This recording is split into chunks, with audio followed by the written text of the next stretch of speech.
I could tell that they're nervous and they don't play as clean as I expected them. That's why after game one I was like, wow, actually maybe it's winnable. They are also humans and they're also making mistakes. So I think that's the biggest difference in expectation. Like I was expecting them to play like with no mistakes, Machines. like machines, but they actually also made mistakes, and I think they were not ready for the picks we prepared. So I think that's probably what threw them off guard. Hey guys, this is actually Kang of Horizon Esports, and I'm joined by Inspired, the jungler of FlyQuest. Hello. After they do take Genji to Game 5 here at the quarterfinals of 2024 World Championship. Yeah. I don't know how you're feeling right now. Are you like satisfied or just kind of bummed out because like we're so close? Or I mean, before the series, someone would tell me that we're gonna win 2 games. I would be like happy with that. But once we were in the moment, I was like, wow, it's actually very winnable. Yeah. So right now I'm kind of disappointed that we didn't manage to. Yeah. But overall, I don't know. I think it was a good experience. So it's not like I'm really sad about it. I think it's like one of the victories that I'm not like super sad about. Like there were for sure ones in my career that I was expecting to win and I lost. And this one, like when you were facing Genji, it just feels bad that it was so close. We still didn't manage to pull it off. Like you said that your expectation was slightly different to what was actually happening in game. What was your expectation after all? Like, do you expect like a big gap in terms of mechanical like outplays or macro when you were facing Genji? I felt like they were playing like without making mistakes, and it felt like they were a little bit nervous in games. I felt like especially in game 1 they were giving us a little bit of too much space. Like it's not like what I was expecting. So I could tell that they're nervous and they don't play as clean as I expected them. That's why after game 1 I was like, wow, actually maybe it's winnable. They are also humans and they're also making mistakes. So I think that's the biggest difference in expectation. Like I was expecting them to play like with no mistakes, machines. like machines, but they actually also made mistakes, and I think they were not ready for the picks we prepared. So I think that's probably what threw them off guard. Because in our last interview you were saying, wow, Kenyon is like the best jungler in the world. Like, it's not only that he's like, skilled, but he also has like, the brains, and he really knows how to look at the game. Is it also the way you felt as you were like jungle pathing against Canyon, etc.? I think just in game 1 they kind of misunderstood the swap, and I think Canyon didn't really get enough CS, and also Keen left the tower a bit too early, so that's why we got a big lead in the early game. And other than that, I think Canyon didn't really make many mistakes through this whole series. I think he was playing how he was supposed to play. I think when he was picking Nidalee, he was prioritizing farm over making plays with the teams. And I think that's how they won 2 games. I think they just played well as a team around his champ, and he was playing it very well. And then in game 5, I think they just did a really smart draft, and I think that's why it was really hard for us to win. Do you think game 5 was like a draft dip? Because I almost felt like, how Genji was feeling super nervous because, wow, we can't lose to an NA team. We're supposed to be like the best team in the world or whatever. I was wondering if FlyQuest also got nervous on game 5. Hey, the victory is so close. I don't think we were nervous. I feel like I think they figured out how they want to play, because we were prioritizing like scaling champions a lot, and we didn't really mind giving them champs like Ahri and Sylas that need to make plays and like snowball the game, because we are confident in our scaling champions. And I think in game 5 they just reversed it, and they decided to let us play Yone and then just pick Smolder and full team comp to peel for Smolder and get him through the early game. And that's how they played basically. Like the Ziggs were just wave clearing, waiting for Smolder to get his stacks, and then Smolder was just really strong for team fights. So I feel like they just realized they need to pick more scaling against us and play that way. So yeah, I wouldn't say we were nervous. I think they just surprised us in game 5 a lot with the draft they did.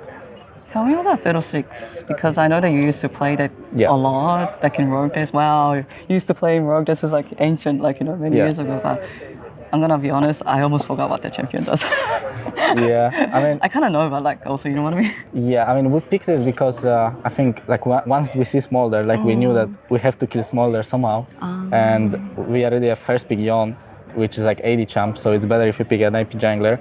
And I think it's also okay matchup into Skarner because you can always stop his engage, and also you have quite a lot of damage, so you can burst the Skarner. But I think they just didn't give us many openings. Like they were playing very well with tempo, and Smolder was always like respecting us a lot. They were thinking where the Fiddlesticks can be. They also picked Maokai, that is like pretty annoying to deal with because he can just always face check brushes with saplings and like throw them in the angles where Fiddlestick can be camping. So I think they were prepared well for that, and you could tell that they're very used to playing the Smolder comp. I feel like they just didn't make mistakes in that comp, and they didn't overextend, they didn't overforce. They were just trying to contest objectives when they're stronger, and they just played very well around it. Another thing I wanted to mention is the venue was so like hype is the only word I can explain it. Like when you won game, the first game, everyone was like, wow, this is actually happening. And then they were like, keep saying, you know, let's go fly quest and boost you. And then like, Bwipo. Did you hear it, and how did it impact you? Oh, I mean, I think we all heard it. We didn't talk about it really because we didn't really want to get too excited. But I think I heard it all the time, so I assume my teammates also heard it. It's a nice feeling that there is so many people that actually care about us that much and care about us winning. So I don't know, it just felt very good that we are making like so many people happy and so many people hyped about the game. So it was just a nice feeling. How do you feel about EU fans suddenly trying to claim you? Of what? How do you feel about EU fans suddenly saying, oh yeah, you know, actually Inspired is European, you know, like, you know, Bwipo is actually like a legendary European top laner. This is also like a victory for you. They're like, suddenly change their stance. I feel like Udia. EU and A is only like fighting against each other when we play against each other. But once you play against the Korean or Chinese teams, I feel like we kind of unite, and EU and A are both hoping to do well. So I don't know. I mean, I see why people are trying to claim me because I did start in Europe and I'm European, but now I've been playing in LCS for a while. I think I'm like half at this point. So I'm happy to. I'm happy that people in Europe and in America like to watch me. I like asked this question so many times, but this time I'm really happy to answer. Yeah. Really happy to ask this question. Is the gap between the West and East closing? I think they are really good mechanically and really good in team fights, but it just seemed like today they were a little bit nervous. That's why they didn't execute everything perfectly. I'm not sure if the gap is closing. I feel like we have to surprise them if you want to beat them, because I feel like they're just so good at playing standard game. Like you could tell in game 5 that it was just their team comp. They just knew exactly how to play and they didn't get surprised by anything, and I don't think our champs were like interacting especially well against them. So it just went very cleanly for them. So I think draft is a big part if you want to beat the best teams in the world. And about the gap, is the gap closing? I don't know. I feel like Asian teams have so many good teams, and European or NA teams usually send like 1, maximum 2 teams that are able to compete. So maybe the gap is still there. What does this series mean for you? Does it mean like that you've proven yourself, or does it mean that you're happy with your own skill, or is it just another final game at another Worlds? I feel like, I don't know, I was not too happy about how I played. I feel like I could have played better, and maybe I could have gave more input into draft. Like I kind of had a good feeling why we won the games, but then maybe I should have spoken up a bit more and like try to actually change our approach, because maybe we got a bit too confident by deciding like what champs we want to play in game 4 and 5. But I don't know. It was hard to play the game like in a creative way. Like Genji was not really giving us many opportunities, and I felt like whenever you try to overforce against these teams, it just backfires so hard that sometimes it's just better to not take the risk, and you have to wait for that one moment where you actually can make something happen. So I don't think I made too many mistakes, but I for sure could have played way better, so I'm not like fully happy about everything that happened. I expected that kind of answer from you, because I asked you, hey, what does it mean for you like as a career, and you just gave me like a game breakthrough. You just love League of Legends. I don't know, I think it's really cool to say. Any message to your teammates?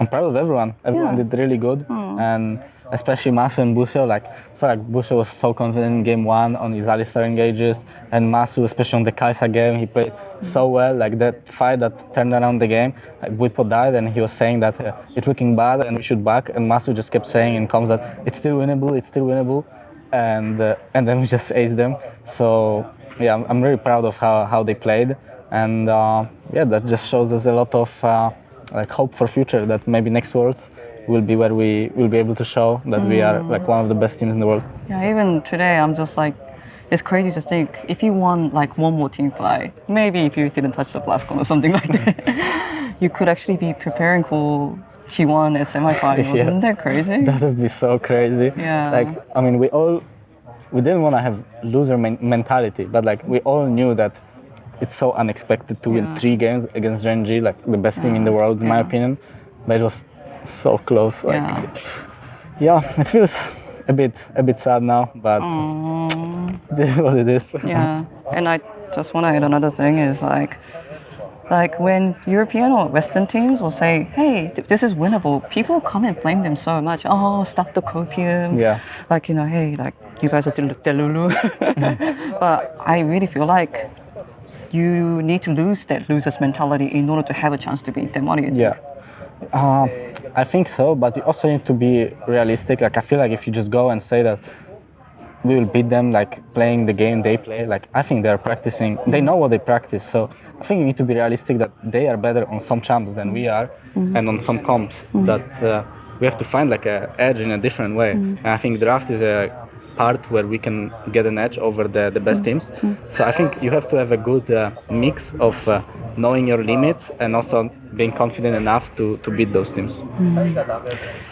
Thank you so much for some amazing insight. Final question, you're so good at those. Prediction for Worlds winner? Gen.G. I think Gen.G will win. I think. Is it your hope, or do you actually think Gen.G is going to win? I mean, honestly, I would like to see T1 win. I think if T1 wins, it will be like such a great story. But I feel like the final will be BLG against Gen.G, and I think Gen.G will win. But I'm like silently hoping that T1 will win. Is it because of the story? Yeah, I think the story is gonna be so good, and also I think Carrier is so good. Like, I just love watching Carrier play. So I hope that we're gonna see him play in semi-final and then final as well, because it's just more games of Carrier then. But now Tarzan will be sad because he picked you for every single question. I know. Tarzan will be sad that he didn't pick you, and then now I think Tarzan is better than BLG junglers. Okay. But I think BLG is just better team than Weibo is. So I feel like being realistic. Yeah, being realistic. I feel like after watching Elk play team fights, I think he's just crazy. So I feel like it's gonna be so hard to beat BLG for him. But I wish him the best, and maybe he can surprise them with some spicy picks like Morgana. Like the time he played Morgana, it was a good angle in the Swiss stage, and maybe if he has some surprises like that, he can pull the win. Yeah, we will look forward to more games, and we'll definitely see more of you next year. I'll be looking forward to it too. Thank you. Thank you so much for the interview, Inspired. Good luck next year. Thank you. Bye bye.